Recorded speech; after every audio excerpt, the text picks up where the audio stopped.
Hi hello ನಮಸ್ಕಾರ ವೀಕ್ಷಕರು, creative ಮಾಧ್ಯಮ ಕನ್ನಡ ಯೂಟ್ಯೂಬ್ ಚಾನಲ್ಗೆ ತಮ್ಮೆಲ್ರಿಗೂ ಸ್ವಾಗತ ಸುಸ್ವಾಗತ. ನಾವಿವತ್ತು ಬಂದಿರೋದು ಕರ್ನಾಟಕದ ಪ್ರಮುಖ ದೇವಾಲಯಗಳಲ್ಲಿ ಒಂದಾದಂತಹ ಶ್ರೀ ಬಾದಾಮಿ ಬನಶಂಕರಿ ದೇವಿಯ ದೇವಸ್ಥಾನಕ್ಕೆ. ಬಾದಾಮಿ ಬನಶಂಕರಿ ದೇವಸ್ಥಾನವು ಕರ್ನಾಟಕದ ಪ್ರಮುಖ ಶಕ್ತಿ ಪೀಠಗಳಲ್ಲಿ ಒಂದಾಗಿದ್ದು, ಈ ಕ್ಷೇತ್ರದ ಮಹಿಮೆ ಅಪಾರವಾದದ್ದು. ಈ ದೇವಿಯು ಮಹಿಮೆಯ ಕೆಲವು ಪ್ರಮುಖ ಅಂಶಗಳು ತಿಳಿಯೋಣ ಬನ್ನಿ. ಬನಶಂಕರಿ ದೇವಿಯು ಪಾರ್ವತಿ ದೇವಿಯ ಅವತಾರವಾಗಿದ್ದು, ತಿಲಕಾರಣ್ಯ ಎಂಬ ಅರಣ್ಯದಲ್ಲಿ ದೈತ್ಯನಾದ ದುರ್ಗಮಾಸುರರನ್ನು ಸಂಹರಿಸಲು ಅವತರಿಸಿದಳು ಎಂದು ಪುರಾಣಗಳು ತಿಳಿಸುತ್ತವೆ.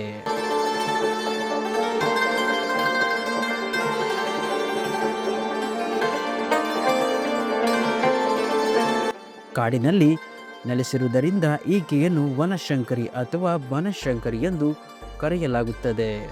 ಲೋಕದಲ್ಲಿ ಬರಗಾಲ ಬಂದಾಗ ದೇವಿಯು ತನ್ನ ಶರೀರದಿಂದ ಶಾಖಗಳನ್ನು ಅಂದರೆ ತರಕಾರಿ ಸೊಪ್ಪು ಸೃಷ್ಟಿಸಿ ಪ್ರಜೆಗಳ ಹಸಿವನ್ನು ನೀಗಿಸಿದಳು.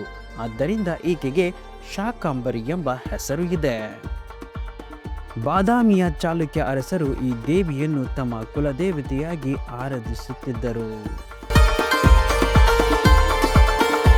ಇದರಿಂದ ಈ ಸಾಮ್ರಾಜ್ಯಕ್ಕೆ ಹೆಚ್ಚಿನ ಶಕ್ತಿ ಮತ್ತು ಸಮೃದ್ಧಿ ಬಂದಿತು ಎಂಬ ನಂಬಿಕೆಯಿದೆ.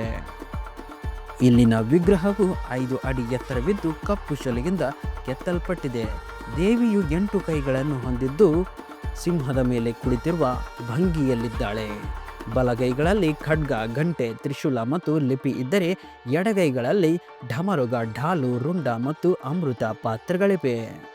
ಪ್ರತಿ ವರ್ಷ ಜನವರಿ ಅಥವಾ ಫೆಬ್ರವರಿ ತಿಂಗಳಿನಲ್ಲಿ ನಡೆಯುವ ಬನಶಂಕರಿ ಜಾತ್ರೆ ಬಹಳ ಪ್ರಸಿದ್ಧವಾದದ್ದು. ಈ ಸಮಯದಲ್ಲಿ ಲಕ್ಷಾಂತರ ಭಕ್ತರು ಸೇರುತ್ತಾರೆ ಮತ್ತು ದೊಡ್ಡ ರಥೋತ್ಸವ ನಡೆಯುತ್ತದೆ. ಈ ಜಾತ್ರೆಯು ಕಲೆ ಮತ್ತು ಸಂಸ್ಕೃತಿಯ ಕೇಂದ್ರವಾಗಿದ್ದು, ಉತ್ತರ ಕರ್ನಾಟಕದ ಅನೇಕ ನಾಟಕ ಕಂಪನಿಗಳಿಗೆ ಆಶ್ರಯ ತಾಣವಾಗಿದೆ. ಭಕ್ತರು ಈ ದೇವಿಯನ್ನು ಕಷ್ಟಗಳನ್ನು ನಿವಾರಿಸುವ ತಾಯಿ ಎಂದು ನಂಬುತ್ತಾರೆ. ಕೃಷಿಕರು ಉತ್ತಮ ಫಸಲು ಮತ್ತು ಮಳೆಗಾಗಿ ದೇವಿಯನ್ನು ಪ್ರಾರ್ಥಿಸುತ್ತಾರೆ. ಕರ್ನಾಟಕ ಐತಿಹಾಸಿಕ ನಾಡಿನಲ್ಲಿ ಬಾಗಲಕೋಟೆ ಜಿಲ್ಲೆಯ ಬಾದಾಮಿ ತಾಲೂಕಿನಲ್ಲಿ ಭಕ್ತರ ನಂಬಿಕೆಯ ಮಹಾ ಕೇಂದ್ರವಾಗಿ ಹೊಳೆಯುತ್ತಿರುವುದು ಶ್ರೀ ಬನಶಂಕರಿ ಅಮ್ಮನವರ ದೇವಾಲಯ. ಅರಣ್ಯ ಮಧ್ಯದಲ್ಲಿ ವಾಸಿಸುವ ಶಕ್ತಿ ದೇವತೆಯಾಗಿ ಪ್ರಸಿದ್ಧರಾದ ಬನಶಂಕರಿ ಅಮ್ಮ ಶಕ್ತಿ, ಕರುಣೆ ಮತ್ತು ರಕ್ಷಣೆಯ ಪ್ರತೀಕ.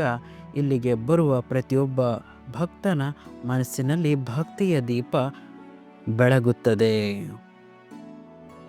ಪ್ರತಿ ವರ್ಷ ಬನದ ಹುಣ್ಣಿಮೆ ಬನಶಂಕರಿ ಜಾತ್ರೆಯಲ್ಲಿ ಲಕ್ಷಾಂತರ ಭಕ್ತರನ್ನು ಆಕರ್ಷಿಸುವ ಅದ್ಭುತ ಉತ್ಸವ. ಕರ್ನಾಟಕದ ನಾನಾ ಭಾಗಗಳಿಂದ ಮಾತ್ರವಲ್ಲದೆ ಪಕ್ಕದ ರಾಜ್ಯಗಳಿಂದಲೂ ಭಕ್ತರು ಇಲ್ಲಿ ಆಗಮಿಸುತ್ತಾರೆ. ಬೆಳಗಿನ ಜಾವದಿಂದಲೇ ಆರಂಭವಾಗುವ ಪೂಜೆ, ಅಮ್ಮನಿಗೆ ಸಲ್ಲಿಸುವ ವಿಶೇಷ ಆರಾಧನೆ, ದೀಪಾರಾಧನೆ, ಹರಕೆ, ಭಜನೆ ಇವೆಲ್ಲವೂ ಜಾತ್ರೆಗೆ ವಿಶೇಷ ಘನತೆ ನೀಡುತ್ತವೆ.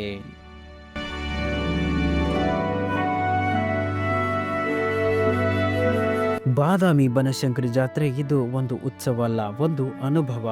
ಅಮ್ಮನ ಆಶೀರ್ವಾದ ಎಲ್ಲರ ಮೇಲೂ ಇರಲಿ. ಮತ್ತೆ ಹೊಸ ವಿಡಿಯೋದೊಂದಿಗೆ ನಿಮ್ಮನ್ನು ಭೇಟಿಯಾಗ್ತೀನಿ. ಅಲ್ಲಿವರೆಗೂ ನಮ್ಮ ಕ್ರಿಯೇಟಿವ್ ಮಾಧ್ಯಮ Kannada YouTube channel like, share, subscribe ಮಾಡೋದನ್ನು ಮಾತ್ರ ಮರಿಬೇಡಿ. ನಮಸ್ಕಾರ.